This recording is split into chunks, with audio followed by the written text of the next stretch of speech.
Looking at how to make more money by speaking. We have a chance to earn more money through speaking. What about selling more confidently?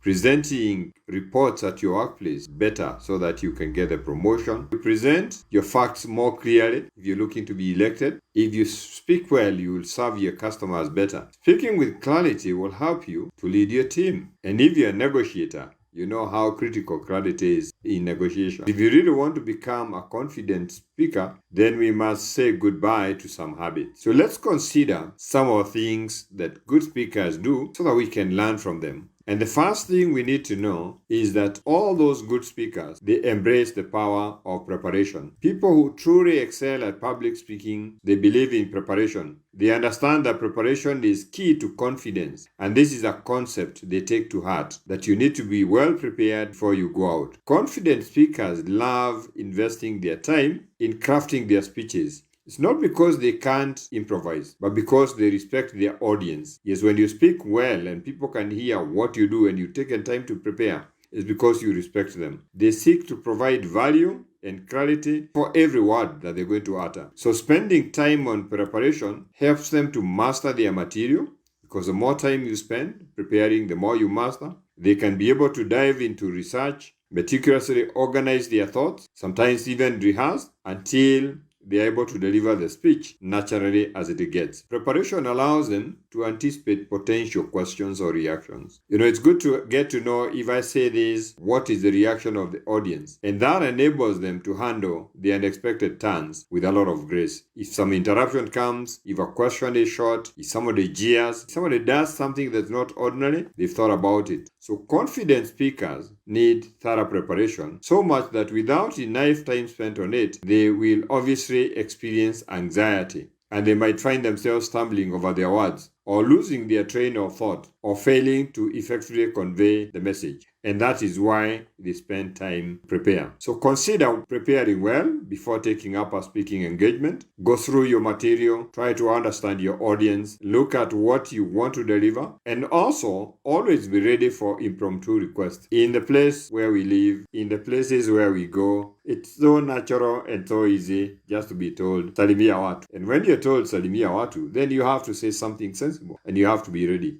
The second point is that they actually dish perfection. Confident speakers don't entertain the illusion of perfection. They accept that perfection is not only unattainable, but also unnecessary. And this makes it easier because they can be able to do their work without a lot of hesitation. These speakers understand the value of being authentic. They know that even though they might stumble over a word or lose their train of thought, it is their genuineness and their passion that truly resonates with the audience. So letting go of perfectionism also allows them to be flexible, because the delivery must at all times be based on the audience reactions. So shedding the weight of perfectionism helps good speakers to cope with stage fright. Recognizing that mistakes will happen, they learn to actually accept them, and they learn to have the opportunities to learn instead of just considering them as failures. Confident speakers not only accept, but they wholly embrace imperfection. Without this acceptance, they may find themselves paralyzed with fear, sometimes being overly self-conscious or too rigid in their delivery style. When you accept you're not perfect, you remain yourself, you remain natural, and you're able to deliver. We are all work in progress, and we get better with time. So start somewhere and aim to get yourself better, but don't aim for perfection. The third thing we can learn from these great speakers, they learn to have their own unique voice. They don't attempt to mimic other people. They recognize that their unique voice is their strength and not a weakness.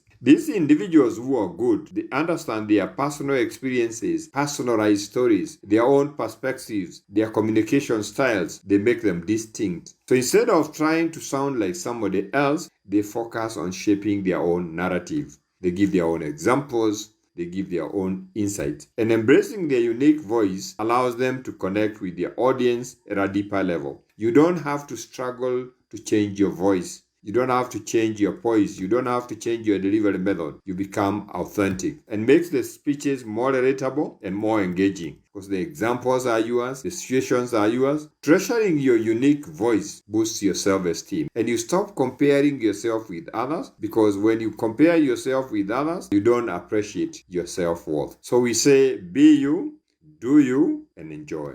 We consider the fourth thought around it, that great speakers let go of the fear of judgment. They understand that criticism is part of the process. And this is a fact you need to accept willingly if you want to become a good speaker. When you're selling, you're going to make a mistake. You must be prepared and be confident to be judged, because you will be judged. And these successful speakers do not look at everybody agreeing with them. They appreciate that people will agree, others will not agree. So instead of fearing this reality, they use it as a tool for growth and improvement. So if people disagree with me, I anticipated them. I have space for them. So when you know people are going to judge you, what you're saying, you say it freely, and so you say it openly, and you use the words that are easily understandable. So they speak their truth without holding back, and this results into a powerful and a very impactful speech. And even the people who are doubting you, who are ready to criticize you, they give you credit.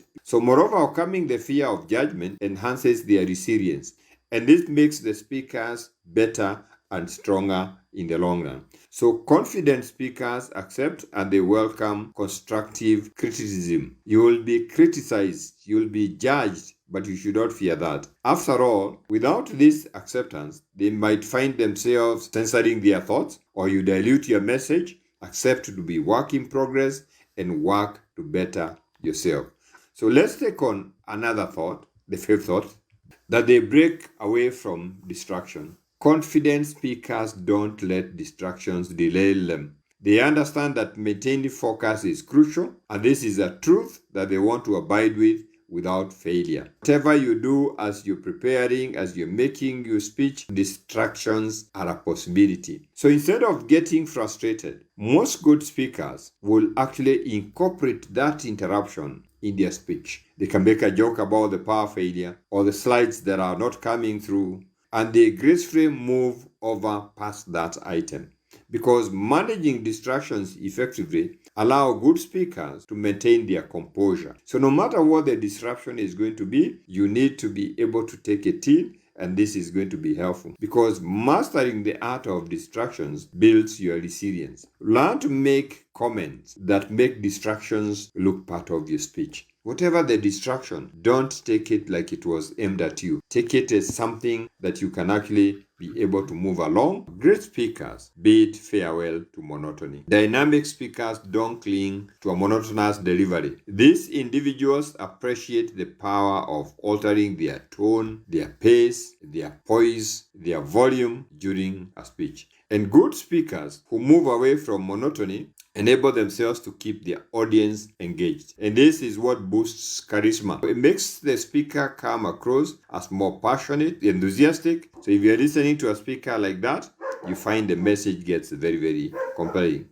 When you vary your pitch, you vary your tone, you vary your pace, that allows engagement. Great speakers, they say no to overcomplication. Effective speakers don't resort to convoluted language or complex jargon. No matter what their industry is, they comprehend that simplicity captivates. And that's a principle that is important if you want to be a speaker. People will not hear you when you complicate the speech with jargon. And if you're speaking from another profession and you're crossing along the lines, abbreviations, technical jargon make your audience get lost and disinterested.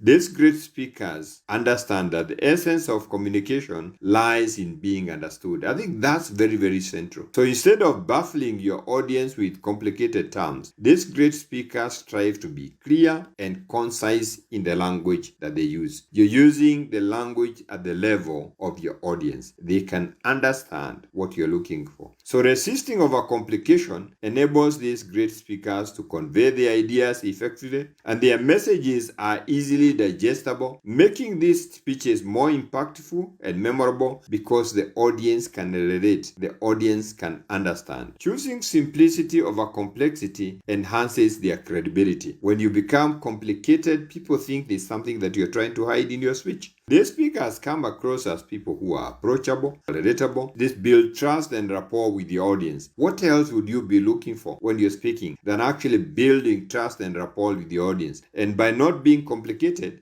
you achieve it easily. So effective speakers do not only prefer, but champion simplicity. Without this preference, they risk alienating the audience, or you could appear to be very pretentious or very unreliable. Because why are you hiding in words? Why do you want to stay away from what we want to hear? So if you want to make money, honestly, your audience needs to relate with you. The eighth point that we want to share is that effective speakers, they avoid word fillers. This is where eloquence comes in. They don't rely on filler words. And these individuals realize that excessive use of words like so undermine the credibility and they distract their message. So instead of using these crutches, they focus on delivering clear and concise sentences.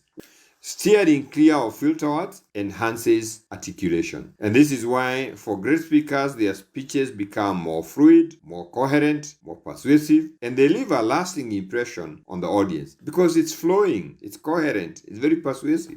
Eliminating filler words also boosts confidence. And as a speaker, you sound more authoritative and self-assured. And this strengthens your command over the audience because they can actually hear you not guessing around. When you have those word fillers, it sounds like you're actually not very sure what you're communicating. So without this conscious effort, you risk diluting the impact of your speech or appearing uncertain or even losing the audience's attention. As a good speaker, look for ways of taking out your filler words. The nice lesson we've learned from great speakers, they reject negative self-talk. They understand that mindset matters, and this is a belief they like having all the time. These individuals are aware that self-depreciating thoughts can sap their confidence and hinder their performance. They foster a positive mindset and affirm their abilities.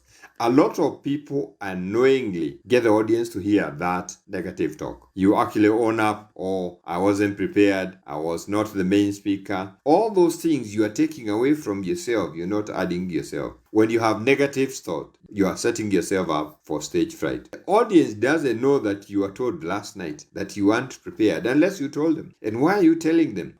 Maintaining a positive mindset is going to bolster your resilience, and you'll be better equipped to handle any setbacks or criticism without actually finding yourself tied down. So recipient speakers actively combat negative self-talk. So bottom line, confidence is necessary in public speaking, but confidence is cultivated. Confidence is not something you naturally have. And preparation is one of the things that help us to have that confidence. The path to becoming an exceptional public speaker often calls for you to dive deep into self-reflection and maybe habit modification. And one significant factor that underpins this journey is the notion of self-efficacy. And self-efficacy refers to an individual's belief to succeed in specific situations.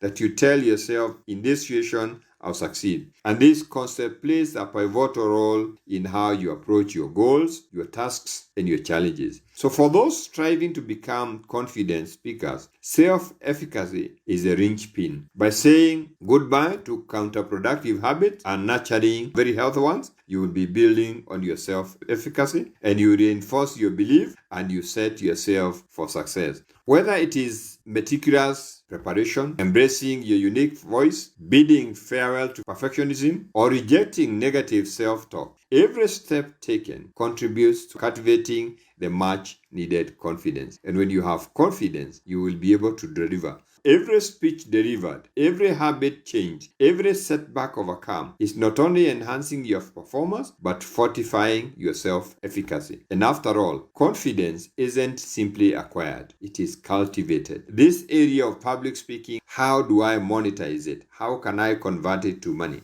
If you send in a message or a WhatsApp to 0708 150 137, we will invite you to a wealth creation masterclass. You will take it from the comfort of your house.